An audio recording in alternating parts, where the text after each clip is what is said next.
Baik, terima kasih. Alhamdulillah, pertama saya ucapkan untuk seluruh, peserta dari Riset Camp Program Pascasarjana Institut Agama Islam Said Bogor. Saya sapa dulu di sini ada Bapak Suratman, terima kasih jauh-jauh dari Serang, ya. Kemudian juga ada Bapak Jufri dari Ternate, Bapak Ansor Umar dari Batam, ada Ustadz Aziz Abdurrahman dari Bekasi, ada Ibu Dewi Indriani, ada Ibu Ernawati, ada Ibu Heni Ciamas Bogor, ada Muhammad Amin Fatih, ada Muhammad Jayadi Kusuma Jaya, ada Mutazimah, ada Pak Rizal Tamami, ada Rizda Nurul Qalbi, ada Syukur Slamet, ada siapa nih Kurban Akikah dan Tri Mulata. Terima kasih atas kebersamaannya pada hari ini. Ya, pada malam hari ini kita akan bersama-sama membahas tentang satu hal tema yang cukup menarik, yaitu terkait dengan publikasi jurnal ilmiah ya nasional dan, internasional. Oke, kita akan, sama-sama, membahas, kita akan sama-sama untuk mengkaji tentang, bagaimana sebenarnya publikasi jurnal ilmiah gitu ya, khususnya nanti, terkait dengan apa, artikel jurnal yang mungkin kita ingin ketahui, kita ingin tahu seperti apa sih sebenarnya. Oke, kita awali dengan, basmalah, bismillahirrahmanirrahim. Assalamualaikum warahmatullahi Bismillahirrahmanirrahim. wabarakatuh. Waalaikumsalam warahmatullahi wabarakatuh. Alhamdulillahirabbil alamin, wassalatu wassalamu ala asrofil anbiya'i wal mursalin, habibana wa nabiyyana Muhammadin sallallahu alaihi wasallam wa ala alihi wa ashabihi wa man tabi'ahum bi ihsanin ila yaumiddin wa ba'd. Qala Allahu ta'ala fi kitabihil karim, a'udzu billahi minasyaitonir rajim. Bismillahirrahmanirrahim. Alhaakumut takatsur hatta zurtumul maqabir. Kalla saufa ta'lamun. Tsumma kalla saufa ta'lamun. Kalla law ta'lamuna ilmal yaqin latarawunnal jahim. Tsumma latarawunnaha 'ainal yaqin. Tsumma latus'alunna yawma idzin 'anil na'im. Wa qala azza wa Sadaqallah. jalla aidan, ud'u ila sabili rabbika bil hikmah wal mau'izatil hasanah wajadilhum billati hiya ahsan. Amma ba'd. Shadaqallahul adzim wa shadaqa rasulul azim wa shadaqa rasulun amin. Amma ba'd, fa inna asdaqal hadithi kitabullah wa khairal huda huda nabiyyu sallallahu alaihi wasallam. Alhamdulillah, syukur kepada Allah Subhanahu wa taala yang telah memberikan kepada kita kenikmatan iman, Islam dan juga ihsan. Kemudian salawat dan salam mari sama-sama kita panjatkan kepada junjungan alam habibana wa nabiyana Muhammadin sallallahu alaihi Allahumma salli wa wasallam, sallim alaihi. kepada seluruh ahlul baitnya, para sahabatnya, serta orang-orang yang senantiasa mengikuti jejak sunnahnya hingga akhir zaman. Sekali lagi saya ucapkan terima kasih kepada seluruh peserta Riset Camp Program Pascasarjana Institut Agama Islam Syahid Bogor. Di sesi yang keempat, kita akan bersama membahas tentang bagaimana how to publish our article, ya, bagaimana publikasi jurnal ilmiah, baik yang sifatnya nasional maupun internasional. Saya awali tadi dengan firman Allah Subhanahu wa taala dalam surat Al-Hakumut, dalam surat At-Takatsur ya, yang berbicara tentang bagaimana ciri atau karakter dari orang-orang yang menumpuk harta, kemudian nanti dia akan mengetahui bagaimana kesudahan dari perbuatan-perbuatannya tersebut. Konteks dari ayat ini kalau kita kaitkan dengan riset penelitian adalah bahwasanya pengetahuan itu akan didapatkan baik melalui atau dalam level sebagai ainul yakin atau mungkin sampai juga ilmul yakin dan ujungnya adalah hakul yakin. Nah, kemudian ternyata setelah dilakukan riset kita sampai kepada hakul yakin, keyakinan yang benar gitu ya. Walaupun nanti dalam konteks riset tentu saja keyakinannya kebenarannya itu dalam konteks ilmiah gitu ya. Ilmiah yang bisa jadi nanti akan ada riset-riset berikutnya. Nah, kemudian ada kewajiban di sana yaitu apa? Ud'u ila sabili rabbika bil hikmah. Maknanya bahwa bawalah atau serulah manusia ya kepada apa? Sabili rabbika, sabil atau atau jalan dari Rob kita Allah Subhanahu wa taala dengan hikmah. Ya, kita ambil secara singkat saja bahwa, menulis di jurnal ilmiah itu adalah salah satu dari apa yang disebut dengan al-amru bil ma'ruf wa aidon an-nahyu anil munkar. Ini adalah alamah min khairil ummah. A'udzubillahi minasyaitonirrajim. Kuntum khaira ummatin ukhrijat linnas ta'muruna bil ma'ruf wa tanhauna 'anil munkar wa tu'minuna billah. Kita bicara tentang ini kenapa? Karena jangan sampai publikasi jurnal kita itu ya sekadar hanya pengen dapat, misalnya itu, kalau persyaratan S3, kemudian juga mungkin, biar terkenal, naudzubillah gitu ya, atau mungkin, biar jadi guru besar, lektor kepala atau lektor gitu, atau mungkin hanya kewajiban sebagai, mahasiswa magister ya PhD ataupun menjadi, dosen. Harus kebetulan saya diawali dengan sesuatu yang sifatnya lillahi cita-citanya azza wa minta jalla. Oke. Nah, ketika bicara tentang jurnal, tentu saja yang paling tinggi itu adalah yang saat ini gitu ya, walaupun nanti kebijakan dari kementerian saat ini juga sudah mengalami perubahan, tapi, dipahami bahwa level yang paling tinggi itu adalah, Scopus. Jadi seolah-olah Scopus itu menjadi, satu tanda petik itu Tuhan baru gitu ya, untuk menjadi, guru besar, kemudian lektor kepala, ya termasuk juga, lektor di jabatan fungsional, dosen. Sebenarnya apa sih itu Scopus? Apa Scopus itu? Ya, Scopus itu adalah lembaga atau lembaga database internasional yang menghimpun dan mengindeks jurnal yang berkualitas, termasuk juga ada proceeding dan juga, book chapter. Nah, berarti dia, satu lembaga yang memang dimiliki oleh satu perusahaan yaitu Elsevier. Nah, salah satu dari, ciri dari publikasi jurnal di indeks Scopus ini biasanya memang, proses reviewing ya, artinya dia ketika kita menulis itu bukan langsung diterbitkan, tapi dia akan direview dulu oleh, para pakar di bidangnya masing-masing. Nah ini, bedanya, tapi sebenarnya kalau kita nanti lihat dari sisi peradaban Islam ternyata, kita lihat satu buku itu nanti ditulis, kemudian nanti ditahqiq gitu ya, kemudian nanti disyarah lagi, kemudian ditalkhis lagi, Sorry, diterjemahkan saya lagi dan pulang, saya kaget, sebagainya. apa Jadi ini gimana? sebenarnya, sudah ada Dan sebenarnya akhirnya ya. saya ketagihan buat lapor. Saya di Seben jalan menuju ketemu oh, kabel pemerintah. oke, nanti, apa, yang ini Aisyah boleh diinikan sebentar ya, di apa, yang di-mute kan. Baik, ini kita tadi saya bicara tentang, Scopus. Jadi, bedanya sebenarnya, yang namanya jurnal ilmiah itu ketika kita menulis, itu bukan tiba-tiba langsung diterbitkan ya, tetapi harus ada proses review. Review ini dilakukan oleh pakar, bahkan nanti disebut dengan, blind reviewer ya, di mana, review itu atau saya misalnya reviewer gitu ya, saya tidak tahu siapa yang menulis karena biasanya memang namanya itu dihilangkan. Ini untuk menjaga objektivitas. Jadi secara keilmuan sebenarnya ya tidak ada masalah dengan, Scopus ini. Artinya bahwa dia memang, jurnal yang ketika ditulis kemudian direview oleh pakar. Nah, pakar ini minimal sekali itu adalah memang, doktor. Nah, apa kaitan antara Scopus dengan Simago? Ya, setelah terindeks jadi, artikel jurnal itu nanti setelah terindeks oleh Scopus gitu ya, maka kemudian, dia itu akan di-ranking ya, akan diurutkan, di-leveling gitu ya oleh Skimago ya. Skimago itu, jurnal rank atau SJR. Nah, dari,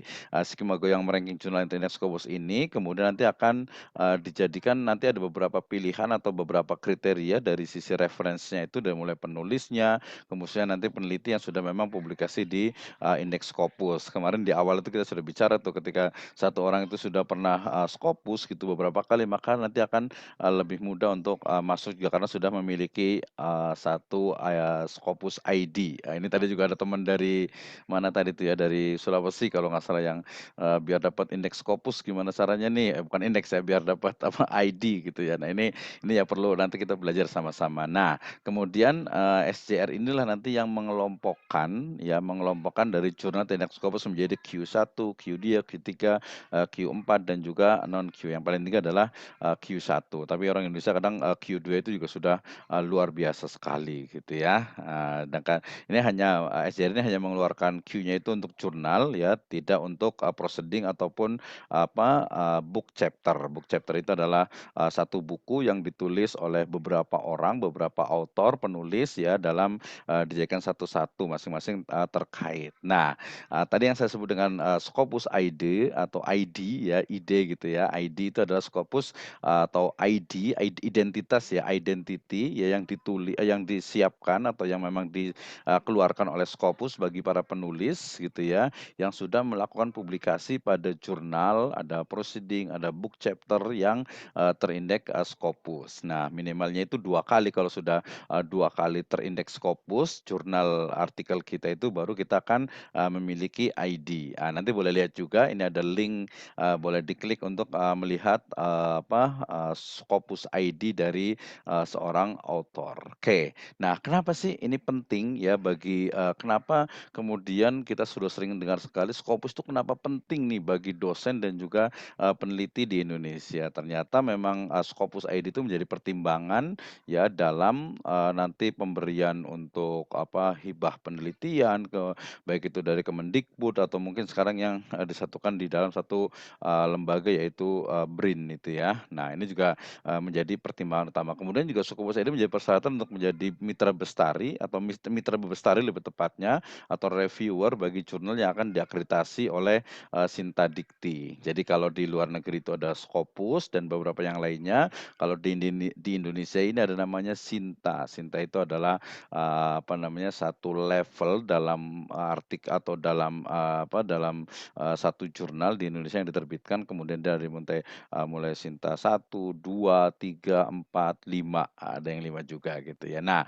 untuk menulis jurnal yang terindeks Scopus ya, yang sering ditanya itu apakah salah seorang tim penulis sudah memiliki Scopus ID atau tidak. Ini biasanya kalau di Indonesia itu sistemnya gotong royong kalau ingin menerbitkan satu artikel jurnal itu dalam sebuah artikel yang terindeks Scopus. Nah, kita lihat tadi yang berikutnya yang kedua, kenapa Scopus ini menjadi penting juga karena perankingan dari perguruan tinggi itu ya yang dilihat oleh Webometric misalnya kemarin tuh saya kasih contoh ada satu lah ya, UIN Jakarta itu menjadi nomor 1 untuk di Webometric ini ya. Kenapa? Karena memang itu adalah salah satu berdasarkan jumlah dosen atau tenaga akademik yang melakukan publikasi di Scopus. Jadi di Webometric ini dia memang cenderung dia tidak melihat yang lain tapi hanya melihat dari sisi publikasinya gitu ya.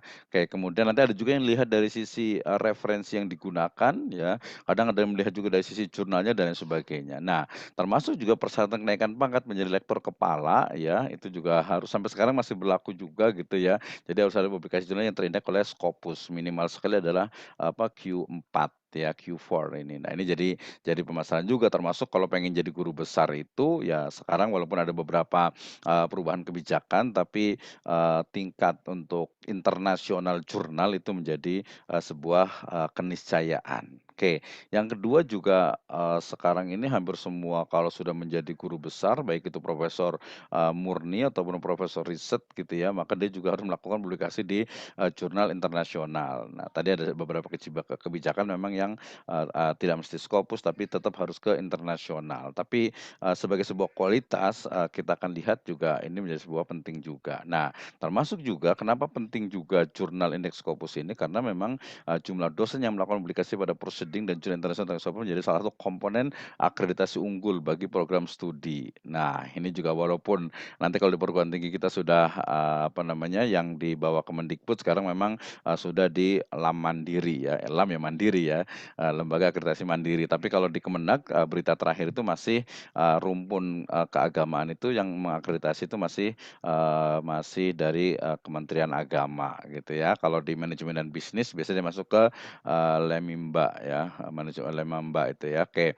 Nah, kita juga harus hati-hati juga ini terutama tapi saya lewat saja ini terkait dengan kemarin UTS juga pernah ngomong tentang jurnal predator gitu ya. Kita daftarkan sekarang bayar sampai 10 juta tapi pas artikel kita itu terbit ternyata sudah tidak terindeks Scopus lagi. Nah, otomatis kan capek-capek gitu ya. Nah, nanti kalau pengen tahu cara mencari jurnal dan Scopus ya gampang saya tinggal, lihat saja di, Skimago ini ya untuk melihat bagaimana, subjek atau mungkin artikel-artikel yang ada gitu ya. Nanti, TSA juga akan menjelaskan tentang bagaimana, kita mendapatkan mungkin yang bisa free dan lain sebagainya. Oke, ini, saya lewati tentang, coverage dari jurnal di Scopus ya, kemudian juga ini juga kita bisa ngelihat, di scopus.com itu ya, kita akan lihat bagaimana, istilahnya itu beberapa hal terkait dengan, kita mau cari judulnya, kita mau cari temanya, kemarin juga di apa sih, di publikasi lain atau di, aplikasi atau website lain juga sebenarnya ada juga. Oke,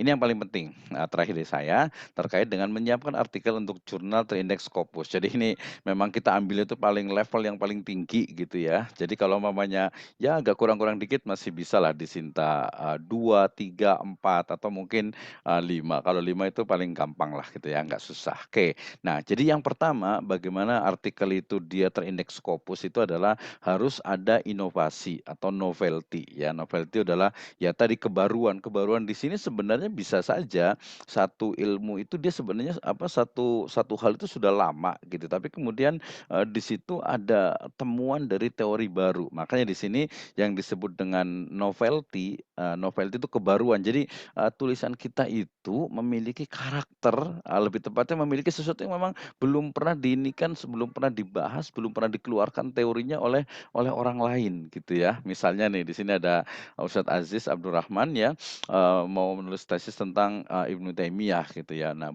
di buku terjemahan itu mungkin sudah menjelaskan bahwa pemikiran dari Ibnu Taimiyah itu adalah 1, 2, 3, 4. Nah ketika ternyata Ustadz Aziz bisa menghasilkan satu pemikiran baru dari Ibnu Taimiyah yang belum ada di buku itu, berarti itu adalah, satu nilai novelty ya. Ya kebaruan di situ bukan, baru yang belum pernah ada, tapi memang ada tapi belum pernah diriset gitu ya. Termasuk misalnya, karena saya suka sejarah gitu ya, saya pengen tahu sebenarnya, ekonomi, syariah ya, expert saya memang di bidang ekonomi syariah, praktek dari ekonomi syariah di masanya Kesultanan Banten misalnya gitu, itu sebenarnya, seperti apa sih gitu ya. Atau mungkin juga ketika di, Batavia gitu atau di apa, di Jakarta atau mungkin sampai di Malaka gitu ya, atau mungkin di wilayah-wilayah yang lainnya. Jadi nanti akan menemukan satu, kesimpulan atau sebuah teori bahwasanya ekonomi syariah itu bukan hanya di tahun 93 gitu ya, bahkan sebenarnya di, ITB Salman itu sudah dari tahun, 80 ke bawah gitu ya, tapi ada sebelum itu mereka sudah dilakukan juga gitu. Itu berarti harus dicari, risetnya. Jadi nilai novelty ini pertama dari sisi metodologis, artinya, metode yang digunakan untuk menghasilkan satu teori itu juga sesuatu yang, baru gitu ya, kemudian juga kontennya sudah pasti ya dari sisi isinya dan juga, kegunaan atau, manfaatnya gitu ya. Manfaatnya seperti apa nih gitu ketika, ternyata kita lagi ramai tentang apa, kripto gitu, kemudian kita membuat satu statement yang mungkin, berbeda dengan, mungkin, lajnah atau mungkin dari, apa, tarjihnya Muhammadiyah atau Bahsul Masailnya, siapa, NU atau mungkin juga Hizbahnya, Persis dan yang sebagainya, kita beda. Kenapa? Karena kita mungkin punya punya apa ya, punya, tadi teori yang kuat gitu ya, bisa saja nggak aneh gitu kan ya. Ini, sangat mungkin untuk dilakukan. Oke, nah kemudian juga dari sisi apa, yang kedua itu adalah subjeknya. Jadi tadi pertama itu ketika mau membuat indeks Scopus itu ya, novelty-nya. Yang kedua itu adalah, kata-kata atau istilah-istilah yang memang lagi tren ya, bukan tren sebenarnya, artinya memang sedang diminati kajian-kajiannya. Misalnya tentang, food diversification atau mungkin food scarcity atau availability, ya mungkin juga tentang SDGs, mungkin juga tentang kripto, mungkin juga tentang metaverse atau mungkin kemarin itu tentang haji virtual gitu ya, dan lain sebagainya. Jadi sesuatu yang memang lagi tren dan banyak di-riset gitu, itu juga kadang, menjadi pilihan juga. Yang berikutnya juga, tentu saja ketika kita ingin terbit di satu jurnal, ini sebenarnya tidak hanya di Scopus tapi juga di semua jurnal gitu ya. Jadi kalau misalnya saya mau membuat sebuah, saya mau satu jurnal misalnya, cukup banyak tulisan saya di, Al-Albab ya di, Pontianak sana, di Yayan Pontianak. Nah, ketika kita mau menerbitkan, ketika kita mau mengajukan, atau mensubmit lebih tepatnya jurnal ke sana, maka, sebaiknya kita baca-baca atau kita baca dulu, kajian-kajian yang ada di mana di, jurnal itu ya selain kita juga mendapatkan, oh formatnya, template-nya seperti ini, kemudian nanti juga, oh kita bisa men-cite ya, mensitasi atau mengutip dari, jurnal-jurnal mereka yang, sudah terbit lebih dahulu. Ini juga bisa menjadi, pilihan dan akan oh ternyata, dia banyak banyak baca juga nih di jurnal kita nih, berarti, sangat kemungkinan nanti dia akan menaikkan dari rank, references-nya dari jurnal itu, kemudian dia juga bisa memahami bahwa, oh ternyata memang, tipe karakter dari jurnal yang kita publish memang seperti itu. Oke, ya. Kemudian yang berikutnya dari sisi, menyiapkan itu juga jangan lupa, ini yang paling penting, yaitu melihat persoalan dalam konteks persoalan dunia, ya. Artinya, walaupun dia masalah lokal gitu, tapi kita bisa bawa ke konteks yang, dunia. Nah, ini sebenarnya bisa 2 nih. Jadi, yang pertama adalah persoalan lokal yang bisa, kita duniakan, ya. Persoalan lokal, misalnya nih masalah, yang terbaru ini tentang apa ya, tentang, sengketa wadas tuh, tanah gitu ya. Nah, ternyata kan sengketa tanah walaupun itu hanya di, Jawa sana gitu ya, tapi ketika kita tulis kemudian kita bawa berbagai teori tentang, konfrontasi, lahan gitu, tentang, perebutan lahan dan sebagainya, itu bisa tuh menjadi dunia gitu ya, menjadi sesuatu yang memang, oh ternyata ini bukan hanya di Indonesia, tapi di tempat lain juga, banyak sekali perebutan, lahan gitu ya. Nah itu, atau sebaliknya itu dari dunia untuk melihat persoalan, lokal gitu ya. Misalnya tentang, sekarang, hegemoni antara timur Cina dengan barat dan Amerika kita sebut gitu ya. Nah, apa istilahnya perang dagang ini kira-kira, di Indonesia ini ada nggak nih ya, misalnya kita bisa lihat di, marketplace atau mungkin, pasar kecil gitu ya. Pasar kecil mungkin, misalnya itu di mana, misalnya di Nusa Tenggara Timur sana gitu ya, yang ternyata, produk Cina juga ada di sana, produk Amerika juga ada di sana. Nah, seperti apa sebenarnya pertarungan global tapi di, ranah lokal. Wah ini, menarik sekali nih ya, menarik sekali untuk kita, jadikan intinya bahwa persoalan lokal itu bisa menjadi juga, dilihat dalam konteks dunia atau masalah dunia, konteks dunia biasa di ekonomi itu di makro gitu ya, kemudian kita, tarik ke lokal. Ini menjadi, satu hal yang, cukup menarik. Nah, kemudian juga ada sedikit terkait dengan, sumber data yang murah, dalam artian itu, akurasi data tadi kan sangat penting sekali ya dalam sebuah penelitian, masih ingat kan? Jadi, banyak sekali jangan sampai di, jurnal atau tulisan kita itu,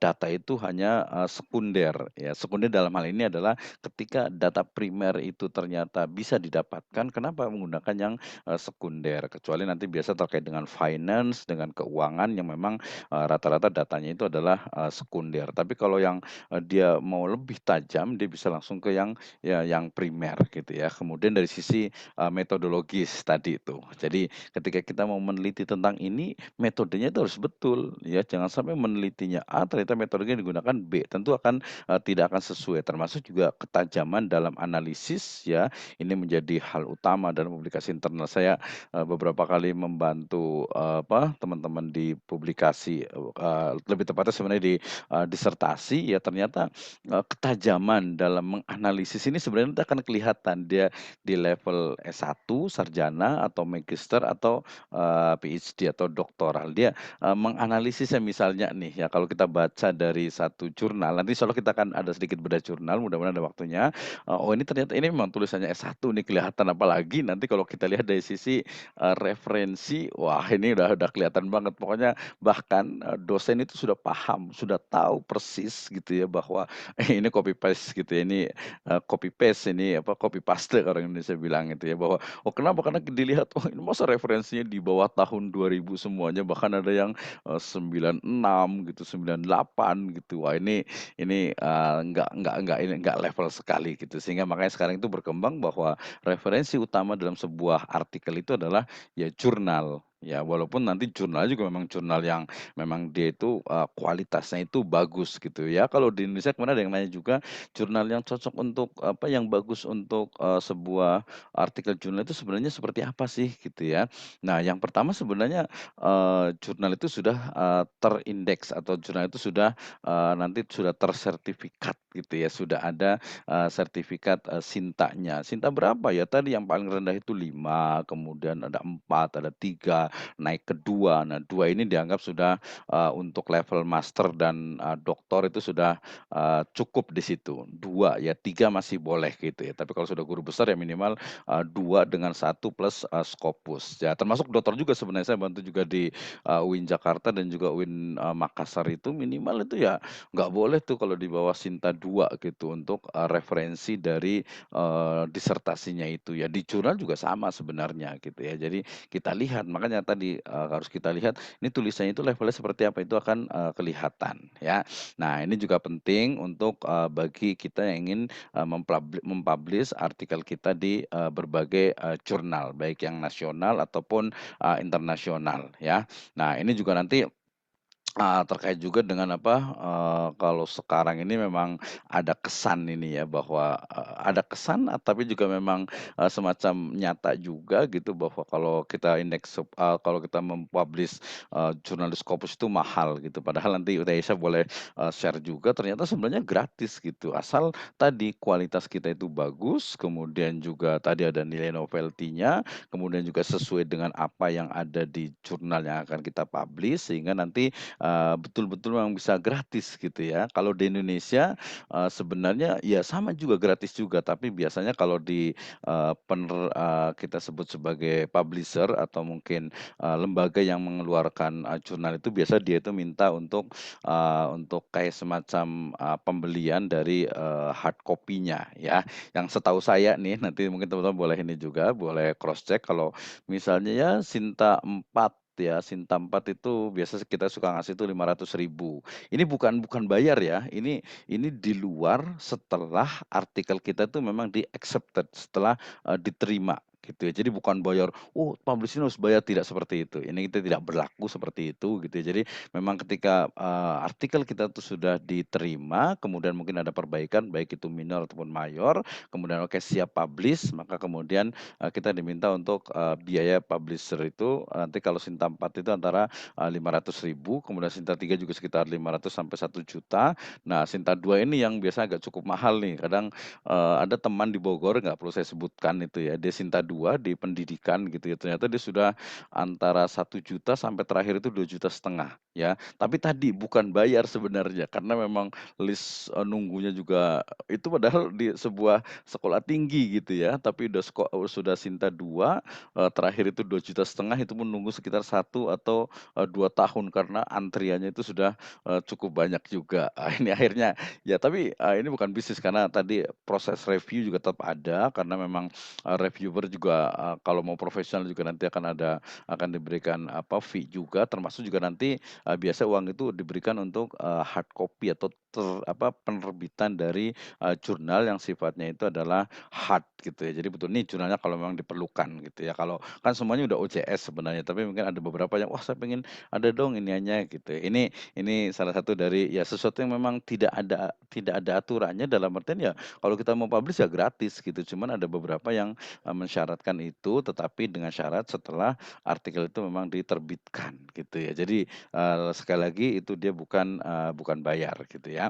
Oke, kalau bagi dosen dan mahasiswa, dosen gitu ya, ini sebenarnya kita bisa juga, eee, me apa disebut dengan, modified gitu ya, atau mungkin benchmark lah ya, benchmark untuk istilahnya itu ininya, untuk apa, untuk, perubahan dari skripsi atau tesis menjadi, sebuah, jurnal ilmiah, ini bisa kita, gunakan juga. Oke, itu dari saya terkait dengan, bagaimana, kita mem-publish dari jurnal, artikel kita menjadi, sebuah jurnal, baik itu nasional maupun internasional, singkat karena saya ingin lebih banyak kepada, bagaimana kita itu ya, kita bisa, berdialog terkait dengan penerbitan jurnal. Nah, sebelum kita sampai kepada diskusi lebih detail, kita akan, dengarkan dulu nanti, dari penulis atau dari, pembicara berikutnya yaitu Ukhti Aisyah As-Salafiyah yang akan menjelaskan juga tentang how to publish our,